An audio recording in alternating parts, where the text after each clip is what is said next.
Good morning, Drew. Tell us about it. Good morning. How you going, Clive? Good. Now, does the rain bring the snakes out or does it keep them away? Kind of depends on the situation. Obviously, snakes aren't too big a fan of rain. But yeah, it can make them come inside people's houses or garages to get out of the weather. But the rain, we need the rain obviously to, stimulate our biodiversity. So when it does rain, it encourages more species to be active. So yeah, it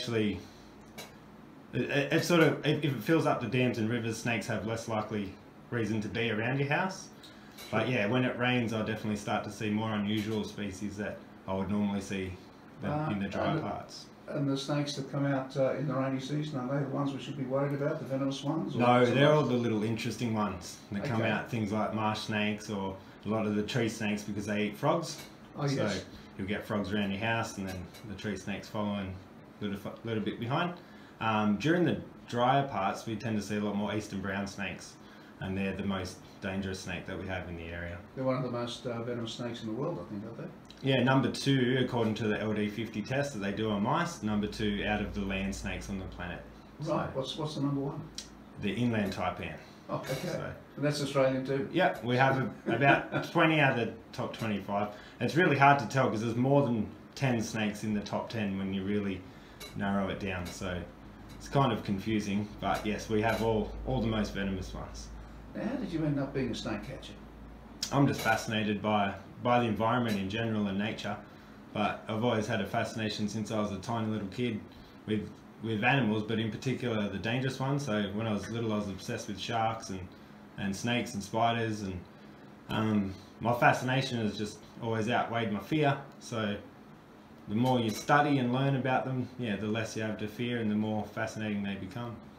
Now, people who do get bitten often do stupid things like chasing the snake into the bush with a spade or something, and then wonder why they get bitten. Is that right? Yeah, that's totally the case. When you look through the circumstances behind a lot of our fatal snake bites in Australia, I mean, a lot of them are very sad circumstances where a child's just been playing out the back and maybe stepped on a snake. But almost, at least a third of them, if not nearly half of them, are from someone that has no idea with snakes or experience, actually either trying to hurt it or catch them themselves. Or they just don't do the proper first aid. They don't take it seriously enough, so they don't do anything about it until they start seeing symptoms rather than go to hospital straight away. Okay.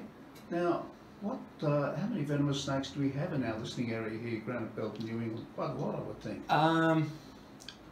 Off the top of my head, I believe it's 28 listed species.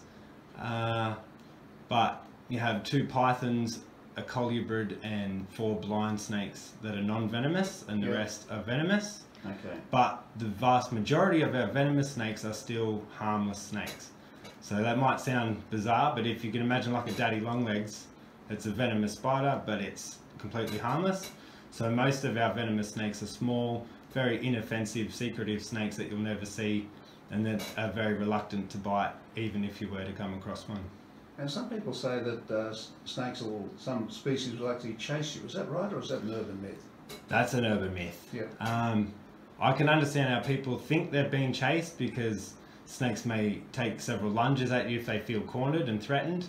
But what I've noticed a lot of the time when I release snakes is that they see the bush behind me, and they don't notice that there's a bush the other side of them as well, and they just see that relative safe place behind me and they go for it. So if you turn around and run, the snake's still coming with you, but it's just trying to get to that bush. If you change your course, it's not going to pursue you. So it may take a few lunges at you to get you to keep your distance, but once you're a safe distance away from a snake, it's not going to pursue you any further. So, for someone who doesn't know what they're doing, there's really no safe way to catch a snake. If you have no experience with your snakes, and even if you think you might know what type of snake it is, just don't touch it. Yeah. Yeah, before I started touching snakes that could actually kill me, I did a lot of years of study first, and then a lot of practice with non-venomous and other harmless snakes. Yes. Before I actually started to touch anything dangerous. So, yeah, there's a right way and a wrong way to go about it. I may make it look easy, but there's a lot to it. Sure.